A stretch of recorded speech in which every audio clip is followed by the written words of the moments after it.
There are crocodiles living in the middle of the Sahara Desert right now. Not fossils, not a zoo.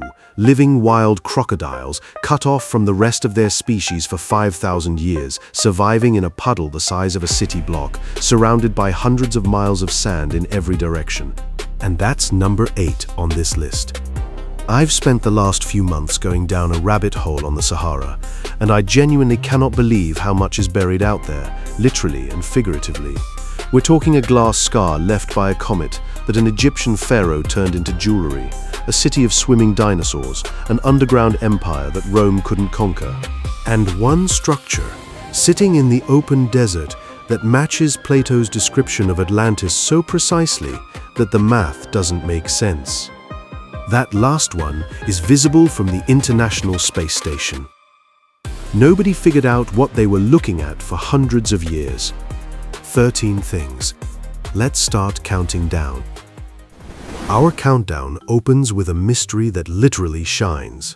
It's 1922. Howard Carter cracks open the tomb of Tutankhamun, and the world goes absolutely insane. Gold, gemstones, furniture that makes the Met look like a garage sale. But the object that quietly drove scientists crazy wasn't made of gold at all. It was a scarab, a carved beetle placed at the center of a royal breastplate, and it was made of glass. Not just any glass, an almost impossibly pure yellow-green material with no known source anywhere in Egypt. No one had the technology to produce anything like it, not for thousands of years after Tutankhamun was buried.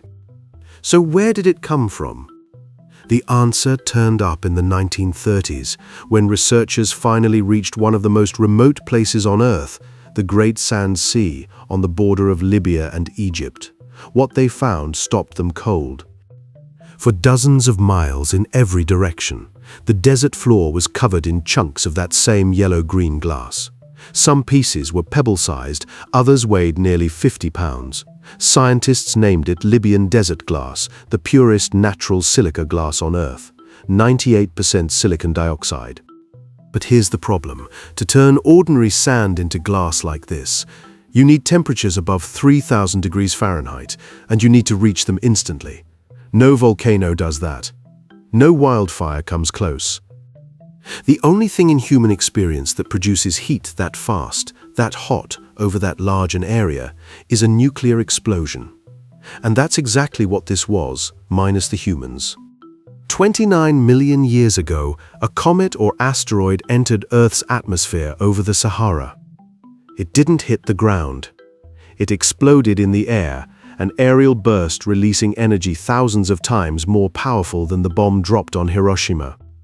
The thermal pulse hit the desert floor like a wall of fire.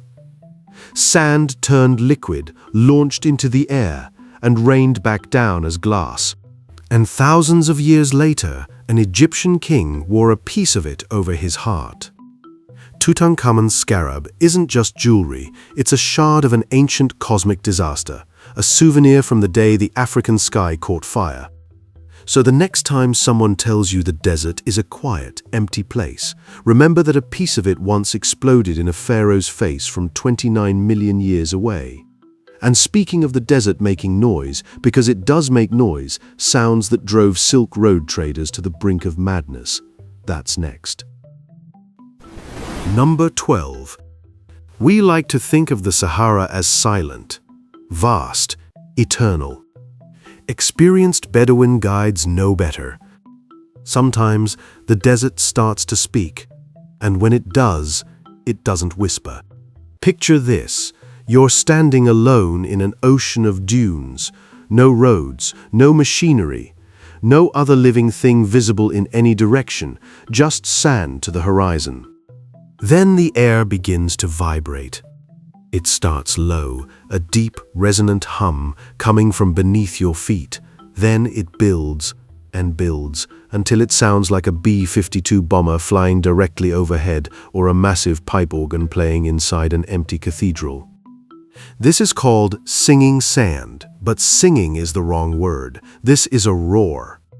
At its peak, it reaches 105 decibels. That's louder than a jackhammer 3 feet away. and it's produced by nothing but sand. In the ancient world, Silk Road caravans would detour for miles to avoid these places. Marco Polo wrote that the sound drove men to madness. Travelers convinced they were surrounded by an invisible army who scattered into the desert and died of thirst. So what's actually happening?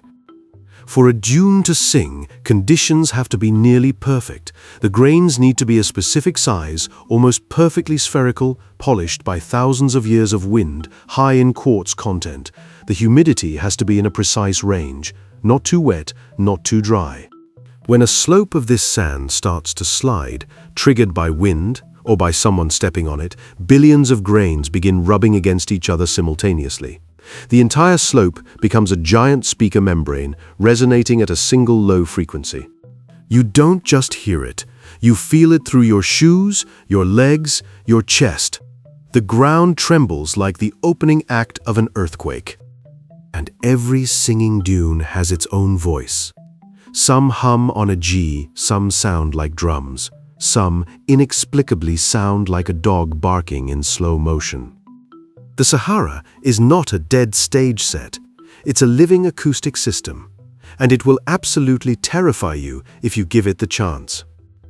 The singing dunes prove that the Sahara operates by rules most of us never even consider. Here's another one. The most valuable rocks on Earth are just lying on the surface out there, and the people who live nearby have figured that out. Some of them are from Mars. Number 11. Here's a treasure hunting tip most people miss entirely. Forget metal detectors, forget pirate maps.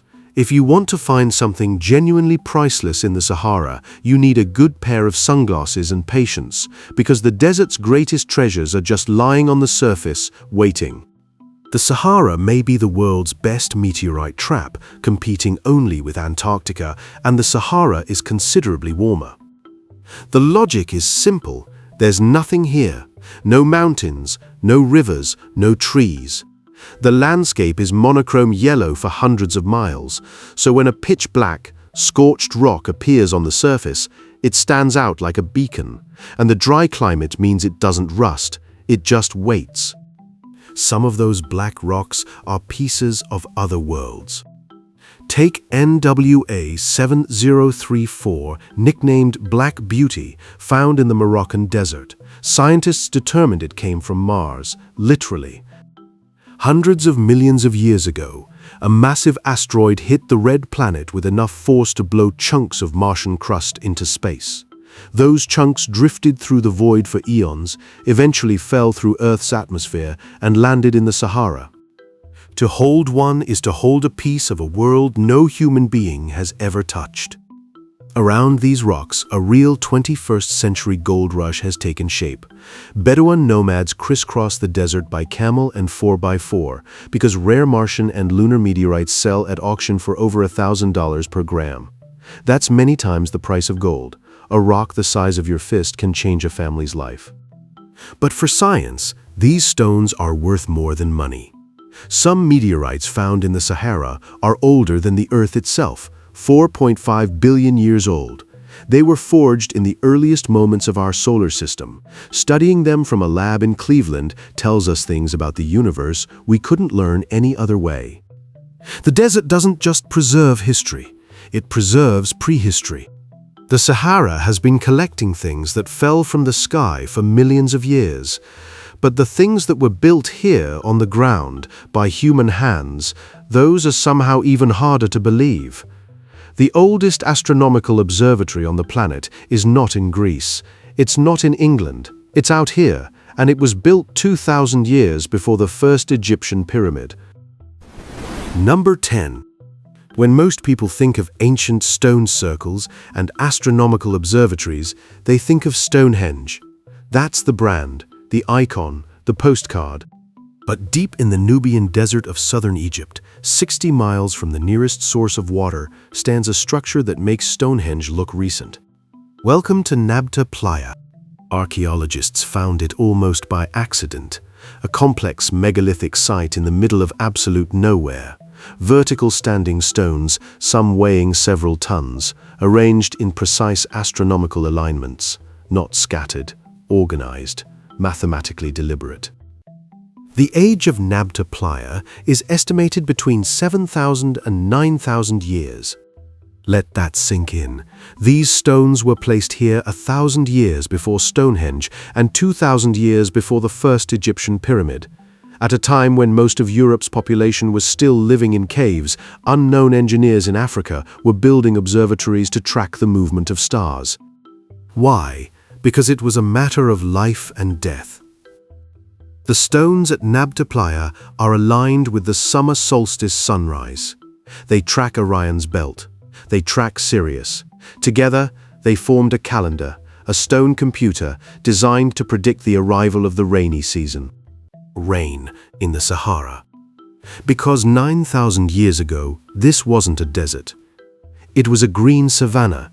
Elephants, giraffes, and antelopes roamed here. Lakes filled the valleys. The people who built this site were cattle herders who came here to water their animals. The name Nabta Playa literally means the beach of Nabta, a beach in the middle of what is now the world's largest hot desert. Archaeologists believe the people of Nabta Playa may be the true ancestors of Egyptian civilization. When the climate shifted and the Sahara began to dry, they migrated east toward the only water source that remained, the Nile. They took with them their knowledge of astronomy, stonework, and social organization. The glory of the Great Pyramid may have its true origin here among these rough stones, forgotten in the sand. The people who built Nabta Playa eventually left, forced out when the Sahara started drying up. But they left something behind besides the stones. About 1,000 miles to the west, there's a cave, and on the walls of that cave, painted 10,000 years ago, are people doing something that makes absolutely no sense in a desert. Number 9. Imagine you're a researcher, and you've just reached one of the most remote, hostile places on Earth, the Gilf Kebir Plateau on the Egypt-Libya border. No roads, no people. No water for hundreds of miles, just heat, rock and dust. You step into a small cave to get out of the sun, and on the walls you see people swimming. Not metaphorically, not symbolically human figures, painted 10,000 years ago in the classic horizontal posture of the breaststroke. Some diving, some floating, casually, like they're at a pool. In the center of a desert. The Hungarian explorer Laszlo Almásy found this cave in 1933. When he reported it back in Europe, the academic establishment laughed at him. Heat stroke, they said, hallucination. Ancient religious symbolism. Nobody could accept that people had once physically swum in the middle of the Sahara. Almásy was right. The Cave of Swimmers is not a fantasy. It is a documentary. It's a snapshot of the Green Sahara, a period roughly 9,000 to 11,000 years ago when the entire region looked nothing like it does today. The wet phase of the Neolithic had transformed the desert into something like the African savanna, waterfalls, deep, cool lakes, forests. The people who painted these walls weren't surviving. They were living. They came to these lakes the way we go to the beach, to cool off, to play, to exist comfortably in the world. Stone Age artists painted what they saw every day, their neighbors swimming. It is a profoundly strange experience to stand in this cave and breathe dust, knowing that the rock walls above you once caught splashing water and laughter. The Sahara didn't just forget those people, it kept their paintings, a message written in pigment. We were here, and there was water. The painters of that cave eventually followed the water south, the way everything living eventually did. Almost everything. Some animals didn't leave, some animals couldn't, and one of those animals, one of the last things you'd ever expect to find in the Sahara, is still there right now. Number 8. Deep in the Republic of Chad, in a place called Nd, one of the most inaccessible corners of the planet, there is a narrow canyon with vertical walls. At the bottom, black water. This is Guelta d'Arquet, The word gelter means a desert waterhole that holds water even in the worst droughts. For centuries, caravans of camels have come here, hundreds at a time, standing knee-deep while their handlers fill leather skins. But if you look closer at that dark water, you'll see eyes. Crocodiles in the middle of the Sahara. This is one of the most genuinely mind-bending facts in natural history. Crocodiles are creatures of great rivers and floodplains. They need vast amounts of water. How did they get to a puddle in the world's largest desert, thousands of miles from the Nile? They didn't travel here, they were born here, and so were their ancestors. The crocodiles of Guelta d'Arquet are living fossils, the last survivors of the Green Sahara. Between 5,000 and 7,000 years ago, this region was covered in a network of rivers connected to the Nile. Crocodiles were everywhere. Then the climate changed. The rivers became streams, the streams became pools. The animals that could leave, elephants, lions, giraffes, moved south. The crocodiles went down with the water, retreating into smaller and smaller spaces until they were locked in this canyon, fed by underground springs that still haven't quite dried up. They've been here in complete isolation for millennia. The result is one of nature's most striking case studies in island dwarfism. Cut off from the genetic pool of the Nile, with limited food, these crocodiles are significantly smaller than their relatives, rarely exceeding 6 feet. They're less aggressive because there's nothing to fight. Their main diet is fish and frogs. They generally leave the camels alone. They are trapped. The population is small and inbred. If the springs fail, they're gone. Watching them is like watching the last dinosaurs, creatures that survived a mass extinction only to find themselves alone on an empty planet. The Guelta teaches you something that no textbook quite captures. Life does not give up, even when the conditions are almost impossible, even when all you have is a muddy hole in the ground, something will find a way to keep going. The crocodiles of Guelta d'Arquet are the last survivors of a world that no longer exists. But if you want to see what that world looked like when it was at full power, when there were rivers wide enough and deep enough to hide something truly enormous, we have to go back about 100 million years. Because whatever you think is the most dangerous predator in history, you're probably wrong. Number 7. If someone asks you to name the most dangerous predator in Earth's history, you're probably going to say T-Rex. You've been culturally conditioned to say T-Rex. The Sahara would like to correct the record. In the Kem region of Morocco, today a scorched rocky wasteland where temperatures exceed 120 degrees Fahrenheit, paleontologists have found evidence of an ecosystem so violent it has no parallel in the fossil record. They call it the River of Giants. 100 million years ago, a vast river system ran through here, teeming with life, and the apex predator of those waters was Spinosaurus. When scientists finally assembled its skeleton from bones found in these sands, they couldn't believe the numbers. 50 feet long, that's 3 feet longer than the largest T-Rex ever found. 7 tons, a sail of solid bone rising 6 feet from its back. But the real bombshell came in 2020, when researchers found a beautifully preserved Spinosaurus tail in the Sahara. The tail wasn't rigid, like a runner's. It was wide, flexible, shaped like a paddle. Spinosaurus was a swimmer, the first and so far only aquatic dinosaur confirmed by science. Picture it, where there are now dry golden dunes. 100 million years ago, there was murky river water. And through that water, silently, a 50-foot predator moved like an enormous, feathered crocodile. It didn't chase prey on land, it ambushed from below.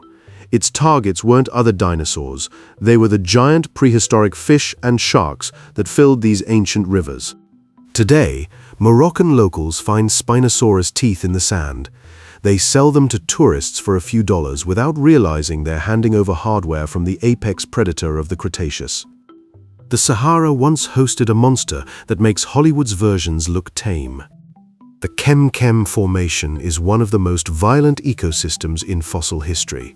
Today, it's just cracked rock and tourist shops selling Spinosaurus teeth for $5. But if you think that's surreal, keep going west into Libya, where the desert does something to the landscape that looks less like geology and more like someone ran a Sharpie across Google Earth. Number 6. Cross the border into Libya. And if you're looking at satellite maps, you'll see something that looks like a glitch. A massive black scar burned into the yellow desert. This is War and Nemus. Geologists call it a caldera. Locals call it something better, the black hole of the Sahara. Imagine standing at the edge of a volcanic field spanning nearly 15 miles across, jet black ash and slag, surrounded on all sides by golden dunes. The contrast is absolute. From orbit, it looks like someone spilled ink on the Earth.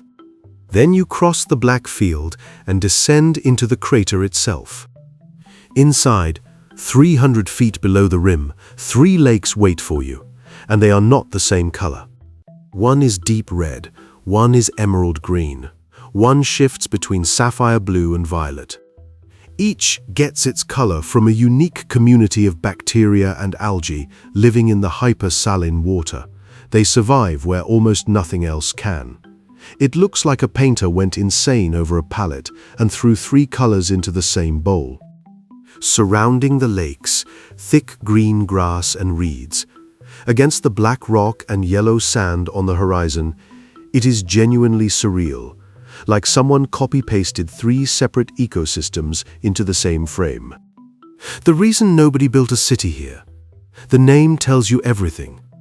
War and Namus translates from Arabic as the oasis of mosquitoes. The stagnant, warm, saline water is a perfect breeding ground. The air inside the crater is a living cloud of insects. Tourists who descend without head-to-toe protection are back at the rim within 5 minutes, covered in welts. The water looks like salvation. It tastes like battery acid. The Sahara is full of traps designed to look like blessings. War and Nemus is beautiful and completely hostile to human life, a combination the Sahara keeps returning to. But the next location pulls the same trick at a different scale. Imagine climbing a dune the height of a 60-story building and finding 20 lakes on the other side. Real ones, blue ones, in the middle of the driest desert on Earth. Number 5. Southwest Libya. The Ubari Sand Sea. The dunes here reach 650 feet. That's a 60-story building made of loose sand in 120-degree heat. After an hour of climbing, you reach the top and expect to see more desert. Instead, you see blue. A deep, dark mirror of water ringed by date palms. You think it's a mirage. It isn't. The lakes of Ubari are real. About 20 of them scattered among the dunes. They exist because of something that died 10,000 years ago. During the Green Sahara, this region contained a lake larger than the state of Connecticut, Lake Megaphezon. When the climate shifted, it evaporated. The Ubari lakes are the last drops, fed by ancient underground aquifers, remnants of that vanished world. Here's the catch. The water doesn't move, it only evaporates. After thousands of years of that process, the salt concentration has become extreme. The Ubari lakes are 5 times saltier than the ocean. You can float in them effortlessly. It's the Dead Sea of the Sahara. But if you swallow any, you're looking at kidney failure. If it gets in a cut, the pain is extraordinary. One lake, Mandara, occasionally turns blood red when specific brine shrimp and algae bloom in its hypersaline depths. Red water, yellow sand, white salt crust, green palms. The word surreal doesn't cover it. But these lakes are disappearing. Underground aquifers are being pumped for agriculture. Water levels drop every year. Scientists predict that within a century, the desert will have won. The last drops of Lake Megaphezon will be gone. We are watching the end of a water world. The lakes of Ubari are what's left of a world that used to have a lot more water. And 2,000 years ago, someone figured out how to build an empire using the water that was left, water that nobody else even knew was there, buried underground, waiting. That empire scared Rome, and almost nobody has heard of it. Number 4. When we picture ancient people in the Sahara 2,000 years ago, we tend to imagine small nomadic tribes scraping by between oases. The sands of Libya have a different story. Buried beneath the dunes, archaeologists found the ruins of something no one expected, a thriving, sophisticated empire that went toe-to-toe with Rome. Meet the Garamantes. For a long time, historians wrote them off as desert raiders, a footnote in Roman military records. Then excavations in the dry riverbeds of Libya exposed something else entirely, stone cities with paved streets and multi-story buildings. A capital, modern Jerma, that was a genuine metropolis of its time. Fortresses, elaborate tombs. The Garamantes didn't walk. They raced through the desert in 4-horse war chariots. Roman generals feared the sound of those wheels. But the real question is simpler. How? No river, no rain, scorching heat. How do you run an army, feed a city, and grow wheat, figs, and grapes in the middle of the Sahara? They figured out something that still impresses engineers today. The Garamantes built fogaras, an enormous network of underground tunnels, hand-carved through sandstone in complete darkness. They understood that deep beneath the desert floor, vast reserves of ancient water had been sitting since the Green Sahara, so they tapped them. Miles of slightly angled tunnels that used nothing but gravity to carry water from the aquifers directly into their cities and fields. The total length of these underground aqueducts is estimated at over 1,000 miles. That's roughly the distance from New York to Chicago, dug by hand, with iron picks, in the dark, under the desert. Using this invisible river, the Garamantes transformed a section of the Sahara, the size of Belgium, into farmland. NASA satellites can still see the ghost outlines of their fields, geometric patterns pressed into the sand, visible from space. But they pumped too hard. The aquifers couldn't recharge. There was no rain. The water table dropped. They dug deeper. It cost more labor. Eventually, around 600 AD, the water was gone. An empire that had lasted over 1,000 years collapsed within a generation. The desert moved back in. We walk over the rooftops of their fortresses now and don't even know it. The Garamantes disappeared when their water ran out. What they left behind is buried under sand, slowly being uncovered. But there's another civilization in the Sahara that left something far stranger. Not cities, not aqueducts, but paintings, 15,000 of them. And a handful of those paintings have been keeping archaeologists up at night for the better part of a century. Number 3. Algeria. The Tassili Nadjer Plateau. If the landscape itself looks like another planet, and it does, with wind-carved stone towers and labyrinthine passages, the real discovery is on the cave walls. Over 15,000 rock paintings have been found here. Together they form a visual history of the Sahara, a time-lapse painted in ochre. The oldest show elephants, hippos, and giraffes. Then cattle and herders appear, then camels and the desert we know today. But within that archive, there is a group of images that splits the scientific community every time they come up in conversation. Archaeologists call this period the Round Head Era. The name is self-explanatory. The figures painted during this period have enormous, disproportionately swollen, featureless circular heads. Some have what appear to be antennae or ridges. Many are depicted horizontally, floating, not standing on the ground. And then there's the most famous image of all, at a site called Jabaran. French archaeologist Henri Lotte found it in 1956. He was so shaken by what he saw that he named it, against all professional protocol, the Great Martian God. It stands 18 feet tall. It dominates smaller human figures running at its feet. It wears what appears to be a full-body suit, sealed, rigid, with no visible skin. On its head, a rounded, helmet-like structure with a visor slit, connected to the shoulders by what look exactly like hoses or corrugated tubing. The suit has folds and creases at the joints. It looks, to the modern eye, indistinguishable from a spacesuit or a deep-sea diving helmet. The mainstream scientific explanation is that these are shamanic ritual costumes, dried gourds, clay paint, hallucinogenic mushrooms, and there is some supporting evidence, on certain paintings, mushrooms grow from the bodies of these figures. But critics ask a fair question. Why do drug-induced visions look this mechanical? Where does a Stone Age artist who knows only sticks and animal skins get the mental image of a sealed pressurized suit with a helmet, visor, gloves, and ventilation tubes? And why are these beings always shown descending from the sky, surrounded by light? The Tassili paintings don't give you answers. They give you 8,000-year-old questions painted on a cliff face, and the longer you look at them, the more unsettled you feel. I'll let you form your own theory on that one. What I can tell you is that the next entry doesn't involve anything debatable, just the ocean floor of a sea that dried up 40 million years ago, sitting in the middle of the Egyptian desert with the whale skeletons still in it. Number 2. Egypt, about 90 miles southwest of Cairo. Tourists go to Egypt for the pyramids. The real wonder of the ancient world is out here, in the open desert, with no glass cases and no admission ticket. It's called Wadi al-Hitan, the Valley of the Whales. You're walking through sand, 100-degree heat. The nearest coast is hundreds of miles away. Then you see a spine sticking out of the ground.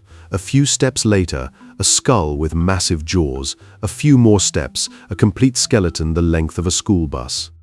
Not a dinosaur, a whale. Hundreds of them, lying in one of the driest places on Earth.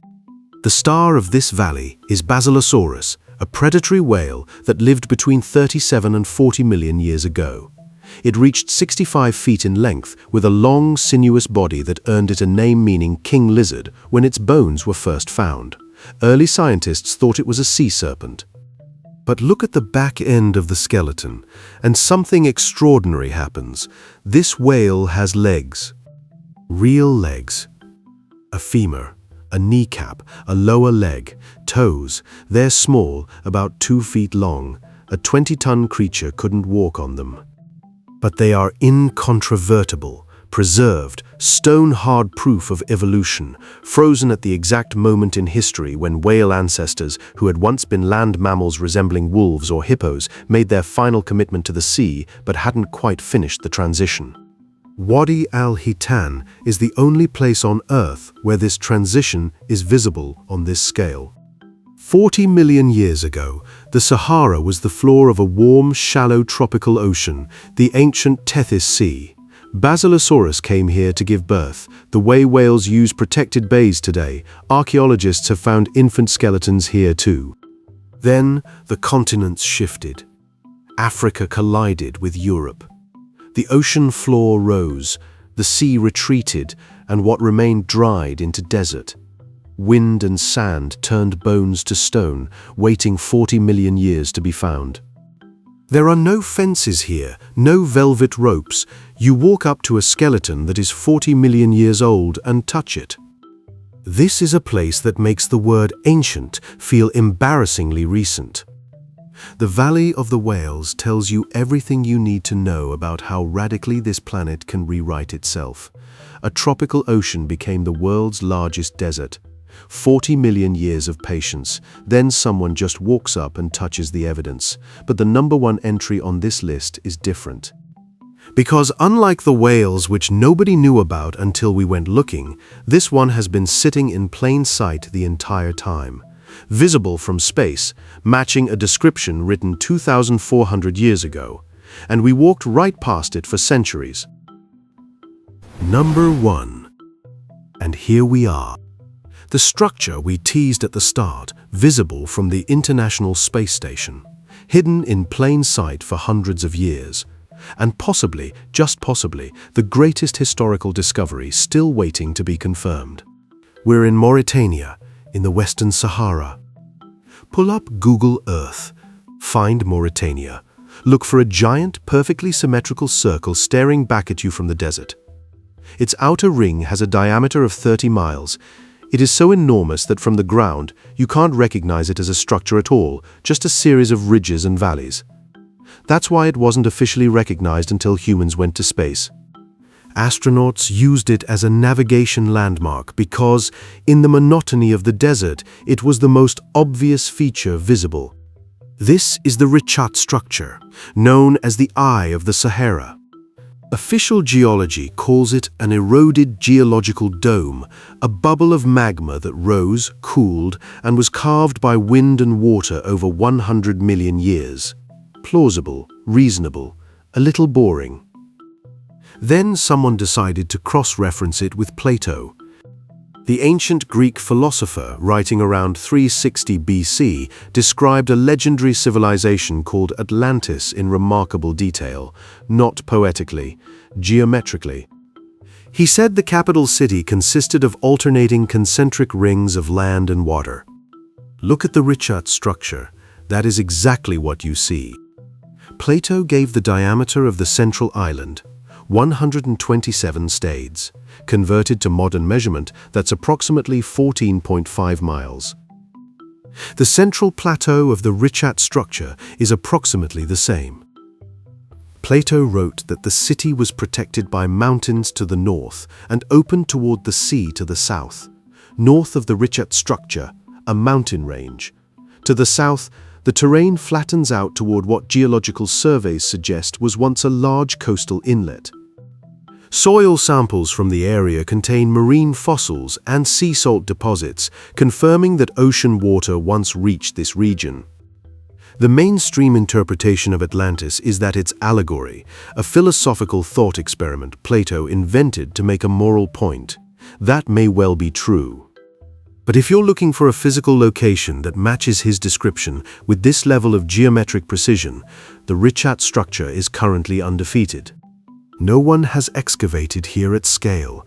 Mauritania is remote, politically complex, and rarely visited by archaeologists. The Eye of the Sahara is mostly unexamined. Which means the answer, whatever it is still out there. Sitting in the open, visible from 250 miles up, waiting.